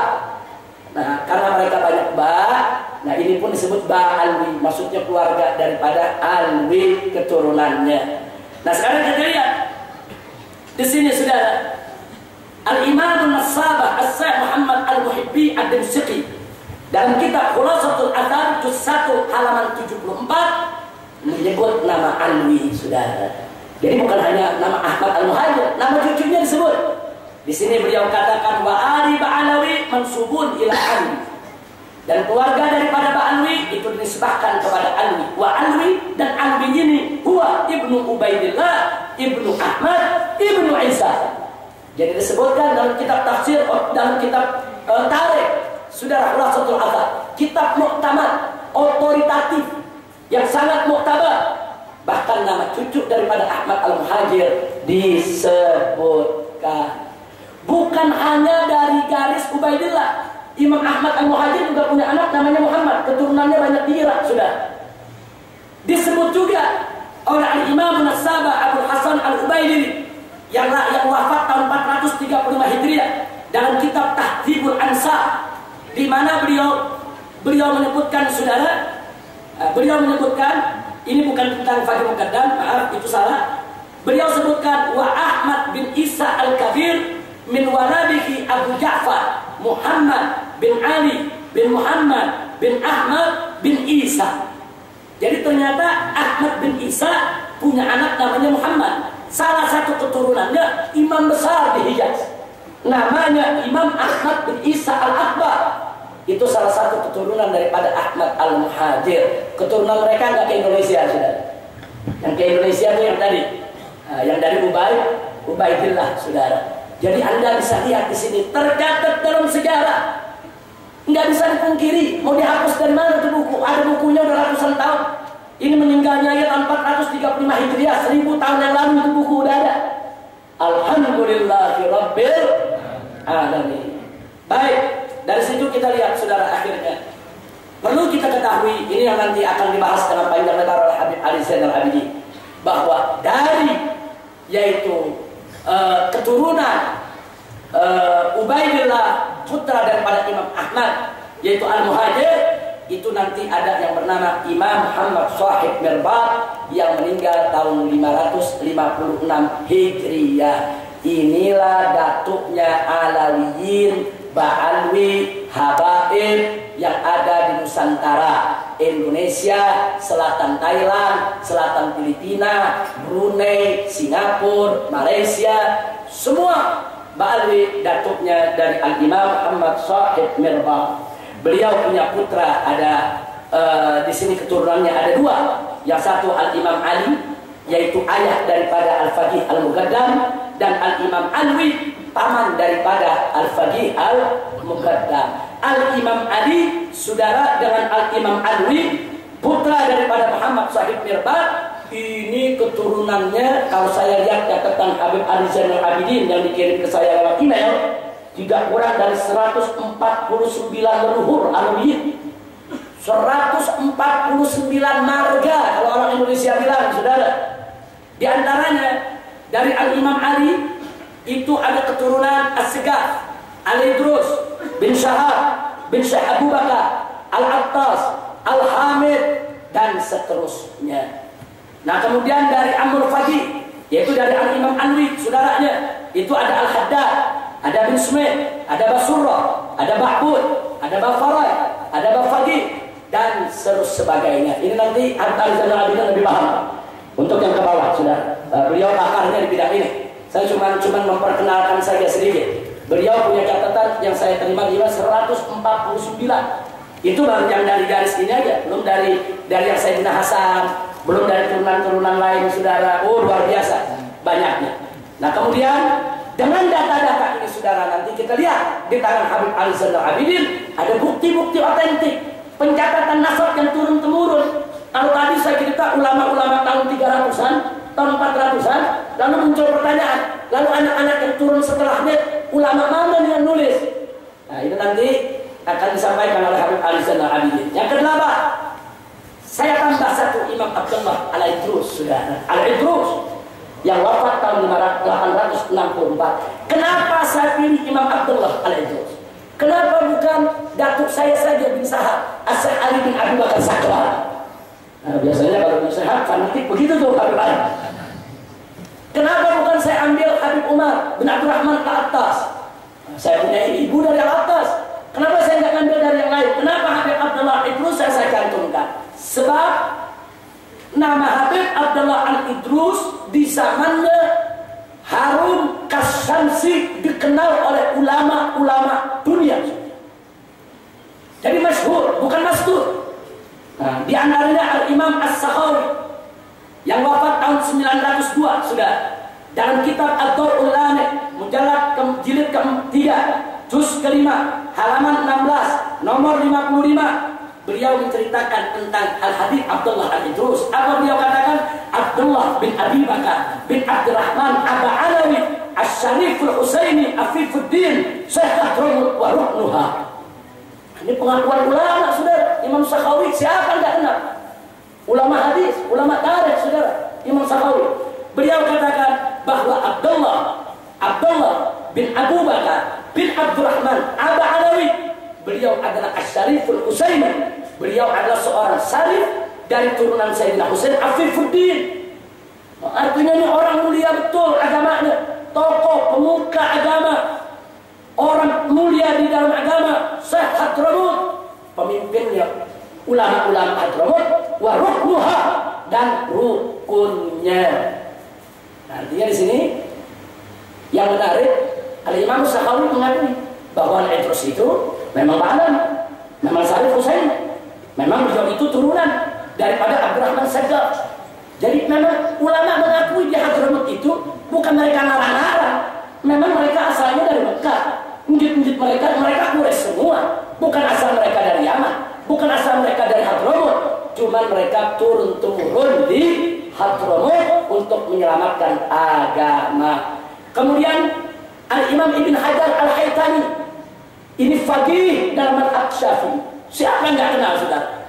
Ini dalam kitab Mu'jamnya. Beliau ini yang ngarang kitab Tuhfatul Muhtaj. Ini karangan Ibn Hajar Al-Haytami. Begitu juga Majma'us Zawaid. Ini ulama besar, saudara, dalam mazhab Syafi'i. Beliau katakan, siapa itu yang namanya Abu Bakar? Putranya Habib Abdullah, yaitu Habib Abu Bakar bin Abdullah Al-Idrus, Sahibul Laban, Sahibul Adan, Al-Adani. Sudah. Beliau katakan wahiyya, saudara, dan riwayat ini Anil Qutbi. Ibn Hajar mengakui bahwa Habib Abu Bakar bin Abdullah Al-Idrus Al-Qutub. Artinya Al-Qutub itu udah pusat, udah sumbernya, saudara. Jadi kalau sudah disebut wali Qutub, itu pemimpinnya para wali, pemimpinnya para ulama, beliau akui Al-Qutub. Abi Bakar bin Abdullah Al-Idrus bin Abi Bakar bin Abdurrahman As-Saggar, dipanjangin sama Ibn Hajar, bin Muhammad bin Ali bin Alwi bin Muhammad bin Ali bin Muhammad bin Ali bin Alwi bin Muhammad bin Alwi bin Ubaidillah bin Ahmad bin Isa bin Muhammad bin Ali Al-Quraidi, disebut sampai Imam Ali Al-Quraidi. Jadi artinya nasab para habaib di Hadramut sudah dikenal oleh ulama-ulama seantero dunia, saudara. Bukan mereka karang-karang. Alhamdulillah. Jadi kalau ada itu selamat, berusaha ikut selamat. Nah, sebab penjahat ada jalan terus satu periode sudah. Nah kalau kakaknya nggak selamat, adiknya nggak selamat juga. Nah kalau kakaknya dibilang palsu, ntar adiknya ikut palsu lagi sudah. Alhamdulillah. Kira-kira jelas tidak? Paham semua? Baik. Nah ini sekedar catatan, tidak perlu saya bacakan. Nanti kalau ada mau fotokopi silakan. Saya tulis ada 20 kitab-kitab tarikh dan nasab yang mencatat nasab para habaib di Hadramaut. Ini yang ngarang bukan habaib, yang ngarang dari luar habaib. Hanya ada 1-2 yang habaib, yang lain masyaikh yang karang. Dari kalangan masyaikh mereka yang karang kitab-kitab ini yang mencatat daripada nasab para habaib yang ada di Hadramaut. Alhamdulillah. Jadi saya tidak perlu bacakan lagi. Nah ini sekedar nasab. Kalau anda mau lihat, nah, bagaimana itu nasab dari Nabi ke Fatimah Zahra, punya anak Al Husain, punya anak Ali Zainal Abidin, ada tahun wafatnya, punya anak Muhammad Al-Baqir, punya anak Ja'far Shadiq, punya anak Ali Al-Quraidi, punya anak Muhammad Al-Nagib, punya anak Isa Ar-Rumi, punya anak Ahmad Muhajir, dan seterusnya. Nanti dijelaskan oleh Habib Ali.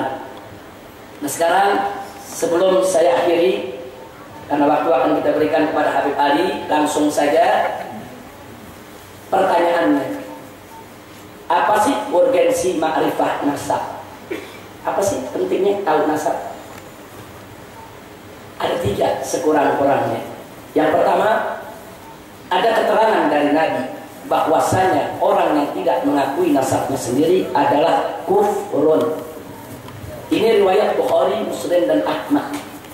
Nabi mengatakan la targhabu an abaikum faman raghiba ghairi abi fahuwa kufrun. Jangan kalian tolak nasab kalian ke ayah kalian. Hati-hati menolak nasab kalian dari ayah. Siapa yang menolak nasabnya kepada ayahnya, itu adalah kekufuran. Ini hadis sahih Bukhari.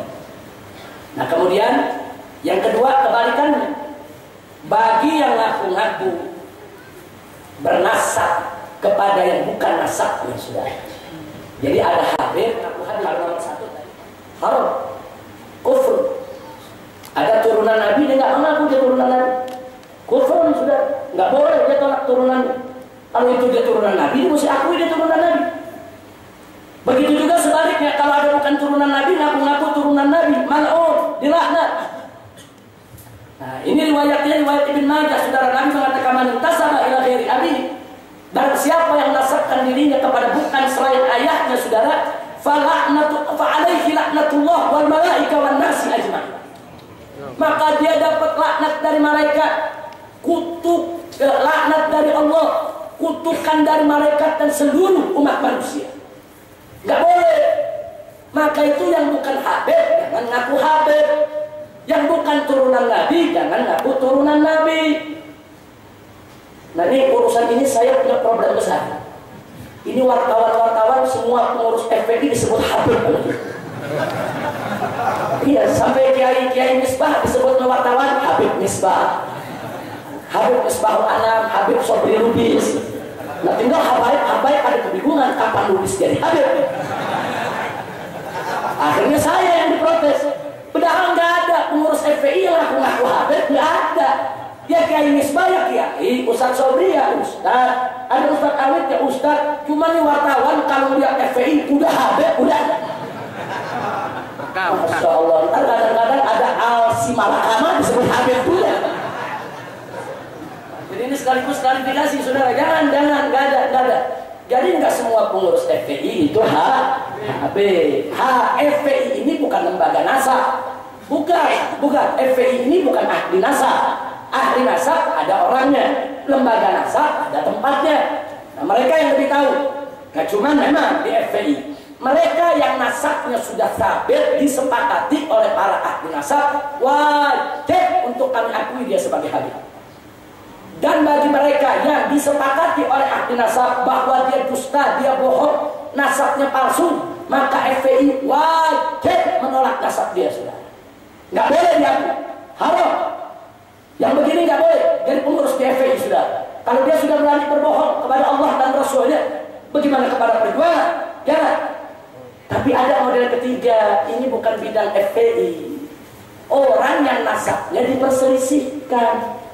Sebagian ahli nasab bilang dia Habib, Sebagian lagi bilang bukan. Dia mencoba menunjukkan bukti-buktinya. Hanya bukti-buktinya dianggap oleh lembaga nasab kurang kuat. Nah sehingga akhirnya saudara, dia tidak bisa diakui sebagai Habib, tapi juga tidak dituduh sebagai pembohong. Wallahu a'lam. Cuma Allah yang tahu. Bisa jadi nasabnya benar, bisa jadi nasabnya enggak. Untuk yang seperti ini, FPI mutawakkif, FPI abstain, nggak ikut campur. Itu bukan bidang kami, saudara. Kami serahkan kepada Allah Subhanahu wa Ta'ala, hanya Allah yang tahu. Karena itu saya serukan melalui majelis ini, mereka yang sudah tahu dirinya bukan habaib, haram, Anda mengaku-ngaku sebagai keturunan Rasulullah, mal'un, dilaknat. Dan mereka yang sudah terang nyata sebagai keturunan Rasulullah juga haram kalau mereka mengingkari nasab dari orang tuanya, saudara. Nah, ini yang perlu kita sampaikan. Jadi karena nasab ini punya kepentingan, orang mesti ngakui itu nasab, berarti mengetahui nasab keturunan Nabi menjadi penting. Untuk apa? Untuk dia menjaga hadis Nabi ini. Jangan sampai yang bukan ngaku, jangan sampai yang benar nggak tahu, saudara, kan berbahaya. Bagaimana caranya? Yang benar turunan Nabi tahu dirinya turunan Nabi, yang bukan turunan Nabi sadar kalau dirinya bukan turunan Nabi. Inilah urgensinya kenapa ilmu nasab harus diajarkan, harus ada sepanjang zaman. Karena keturunan Nabi kan terus ada, sepanjang zaman kan harus ada ahli nasab, sudah. Bukan dulu saja, zaman sekarang pun harus ada ahli nasab. Yang ketiga, dalam kitab fikih kalau kita belajar, saudara, kalau Anda menolak nasab seseorang, kau bukan anak ayahmu, atau ada seorang Habib, Anda bilang, kau bukan Habib, kau bukan turunan Nabi, itu hukumnya sama juga Anda menuduh ibunya berzinah dengan orang lain. Dan dia harus dicambuk 80 kali, haddul qadha. Nah, justru disinilah pentingnya yang Habib tahu nasabnya, supaya orang lain nggak seenaknya untuk menolak dia, karena berkaitan dengan hukum fikih, saudara. Saya tidak bahas itu, nanti belajar fikih ada babnya, namanya babul qadha. Kemudian yang ketiga, ada janji pensucian ahlul bait dari Allah. Dalam surat Al-Ahzab ayat 33, faqala ta'ala, inna ma yuridu Allah yuthiba ankum ar-rijsa ahlal bait wa yutahhirakum tathira. Sudah, artinya ada janji dari Allah. Allah akan mensucikan keluarga Nabi, ahlul bait Nabi, termasuk keturunan Nabi. Yang penting keluarga Nabi tersebut berusaha beriman, bertakwa, beramal sesuai dengan apa yang Allah dan Rasulnya perintahkan. Allah bersihkan. Nah, jadi ini ada hukum Allah. Nah, kalau hukum Allah ini berlaku kepada siapa? Kepada keluarga Nabi. Keluarga Nabinya yang mana? Yang mesti ditegaskan dong dengan ilmu nasab, sudah, supaya ayat ini bisa terus berjalan kepada objek yang dibicarakan. Yang kedua, saudara, urgensinya. Kalau tadi urgensi ilmu nasabnya, kalau sekarang urgensi nasabnya. Beda dong. Apa sih pentingnya? Kita tahu ini nasab Habib, apa pentingnya nih? Orang tahu saya ini keturunan Nabi, apa pentingnya? Pertama, ada janji pensucian dari Allah. Kedua, ada kewajiban mencintai ahlul bait atau seluruh umat, saudara. Allah yang menyatakan di dalam Al-Quran, faqala ta'ala kepada Nabi alaihi salatu wassalam, qul la as'alukum alaihi ajra illa al-mawaddata fil qurba. Katakan, hai Muhammad, kepada kau punya umat, katakan, apa mesti dikatakan? Aku tidak minta upah apapun dari kamu sekalian atas jasaku menyebarkan Islam kepada kalian, kecuali cinta kasih untuk keluargaku. Ini perintah Allah. Allah yang perintahkan umat Nabi wajib cinta kepada kerabat Nabi, keluarga Nabi, termasuk keturunan Nabi kita Muhammad sallallahu alaihi wasallam. Yang ketiga, saudara, haram membenci ahlul bait. Sampai dalam hadis Nabi mengatakan, walladzi nafsi biyadihi la yuqiduna ahlal bait ahadun illa adkhalallahu nar. Kata Nabi, demi Allah yang jiwaku ada dalam kekuasaannya, tidak seorang pun di antara kalian membenci kami ahlul bait, membenci aku punya keluarga, kecuali Allah jebloskan dia ke dalam neraka jahanam. Nah, dan kita wajib dengan hukum Allah, menjalankan syariat Islam. Karena cinta keluarga Nabi wajib, benci keluarga Nabi haram. Itu bagian daripada ajaran syariat Islam, saudara. Kemudian yang berikutnya lagi, saudara, nggak sampai di situ. Keluarga Nabi ini ada bagian humusul humus, 1/5 dari 1/5 pampasan perang, saudara. Jadi suatu negara Islam kalau mendapatkan pampasan perang 1/5 dari 1/5, maksudnya 1/25 wajib diberikan kepada keluarga Nabi. Nah kalau mereka nggak tahu siapa keluarga Nabi, mau dikasih kemana itu bagian? Ini di zaman Sayyidina Abu Bakar dijalankan, di zaman Sayyidina Umar dijalankan, di zaman Sayyidina Utsman dijalankan, di zaman Sayyidina Ali dijalankan, bahkan di zaman Bani Umayyah yang sering membunuhi keluarga Nabi tetap dijalankan. Luar biasa, enggak ada yang berani tolak ini hukum, karena ini hukum Al-Quran. Di zaman Bani Abbas dijalankan. Ini kewajiban agama. Nah kalau sekarang orang nggak tahu mana yang Habib, mana turunan Nabi, mana yang bukan, bagaimana hukum ini bisa dijalankan? Nah kemudian yang berikutnya lagi, keluarga Nabi itu haram untuk memakan zakat, sudah haram, haram keluarga Nabi makan zakat. Sepakat semua mazhab, nggak ada satu mazhab pun yang mengingkari ini, sudah haram keluarga Nabi makan zakat. Nah kalau keluarga Nabi, turunan Nabi, nggak tahu dirinya turunan Nabi, nanti dia bisa makan zakat, saudara. Untuk dia tahu keturunan Nabi, bukan buat sombong, bukan buat sok-sokan, bukan buat menghina orang lain, tapi untuk menjalankan hukum Allah, supaya dijaga dirinya, jangan makan zakat, saudara. Kalau pertanyaan Habib, kalau turunan Nabinya miskin, melarat, bagaimana soal zakat? Itu ada babnya di fikih, saudara. Ad-darurat tubihul mahdzur. Saya tidak bicara soal kedaruratan, saya bicara hukum asli, saudara. Nah kemudian yang keenam, soal kafaah dalam pernikahan. Ya, Al-Imam Malik ibn Anas mengatakan kafaah itu cuma dalam soal agama, soal akhlak. Laki-laki perempuan kalau akhlaknya bersama-sama bagus, agamanya sama-sama Islam, apapun keturunannya boleh dikawinkan. Itu mazhab Malik. Mazhab Ja'fari dari Syiah begitu juga. Sudah nggak ada kafaah urusan nasab. Tapi jangan lupa, mazhab Abu Hanifah, mazhab Syafi'i, mazhab Ahmad memperhitungkan kafaah, saudara. Mereka menjadikan kafaah sebagai syaratul nuzul, syarat sempurnanya nikah.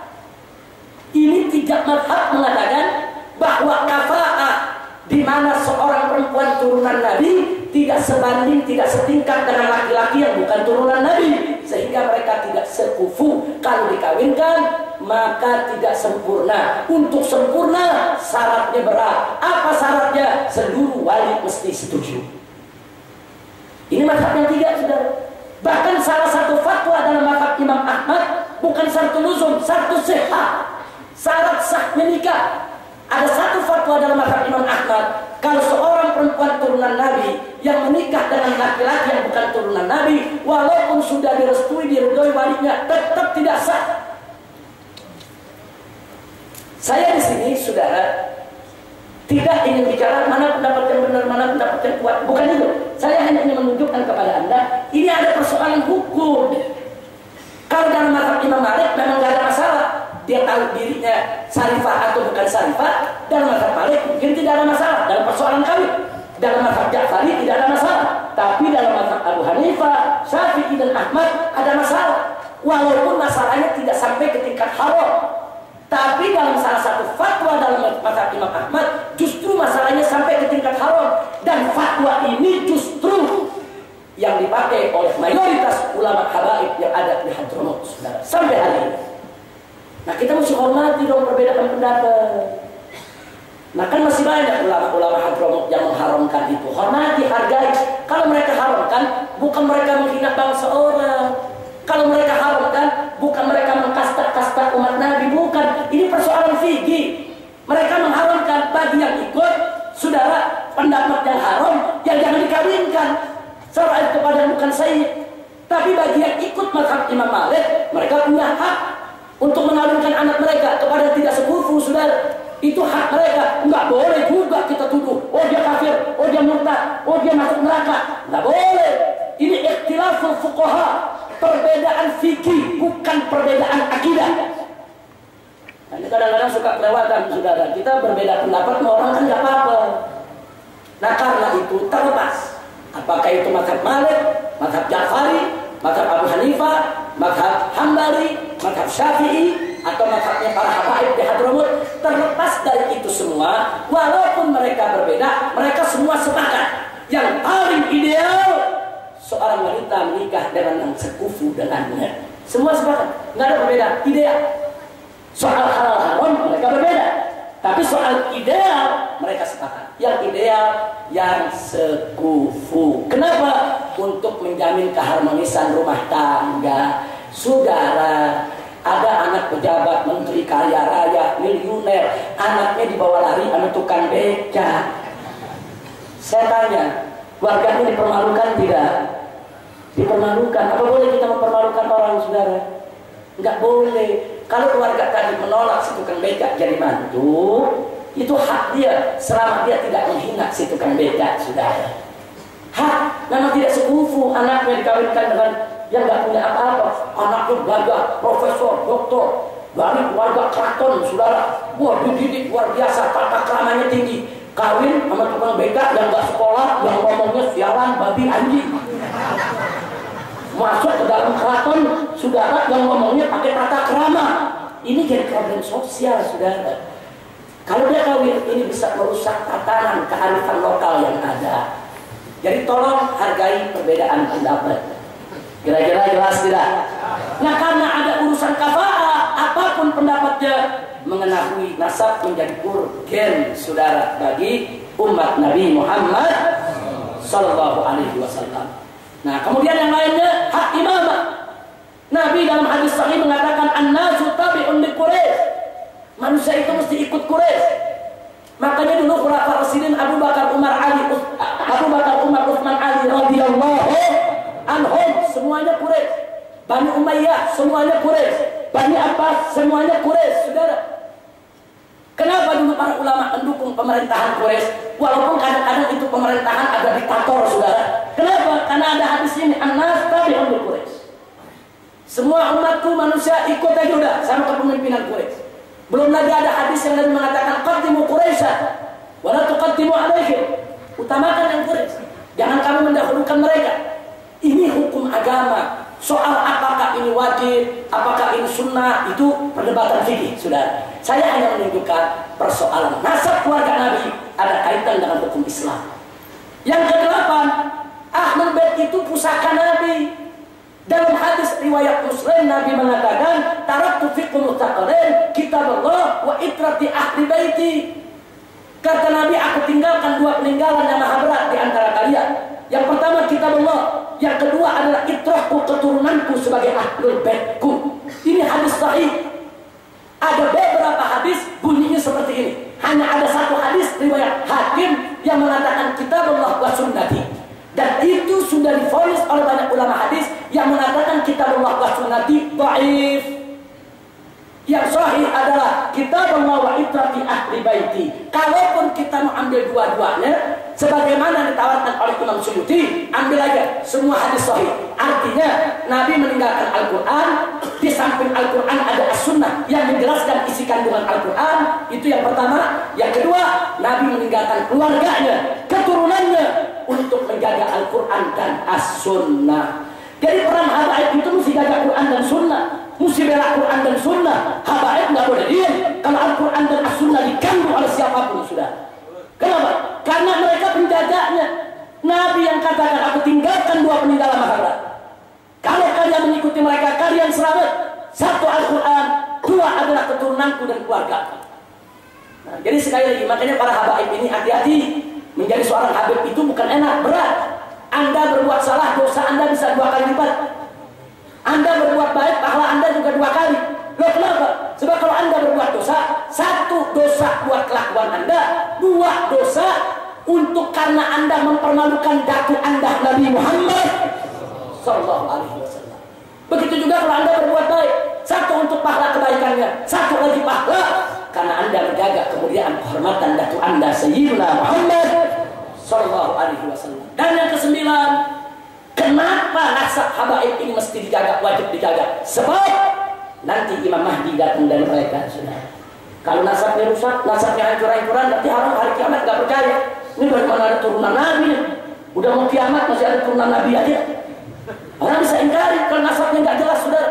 Maka itu nasab itu akan dijaga oleh Allah melalui para ahli nasab sampai akhir zaman. Kenapa? Karena Nabi mengatakan Al-Mahdi min walad Fatimah.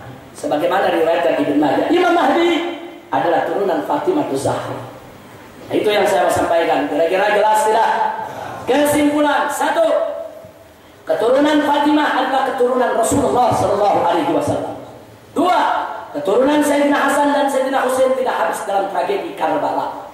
Tiga, ijma ahli nasab bahwa As-Sajjad Ali Zainal Abidin, Imam Muhammad Al-Baqir, Imam Ja'far As-Sadiq, Imam Ali Al-Quraidi adalah zuriyah Sayyidina Husain ibn Ali ibn Abi Thalib. Empat, ijma ahli nasab bahwa Imam Ahmad Al-Muhajir adalah zuriyah Imam Ali Al-Quraidi. Dan kelima, ijma ahli nasab bahwa Ba'alwi yang ada di Hadramut yang menyebar turunannya ke Nusantara, Indonesia, Malaysia, Singapura dan seterusnya, mereka semua adalah turunan Imam Ahmad Al-Muhajir. Kesimpulan akhir bahwa habaib di Indonesia yang nasabnya betul-betul sebagai Ba'alwi, mereka adalah keturunan Nabi Muhammad SAW. Nah, itu yang bisa saya sampaikan. Saya persilakan langsung Habib Ali Zainal Abidin maju ke depan. Silakan.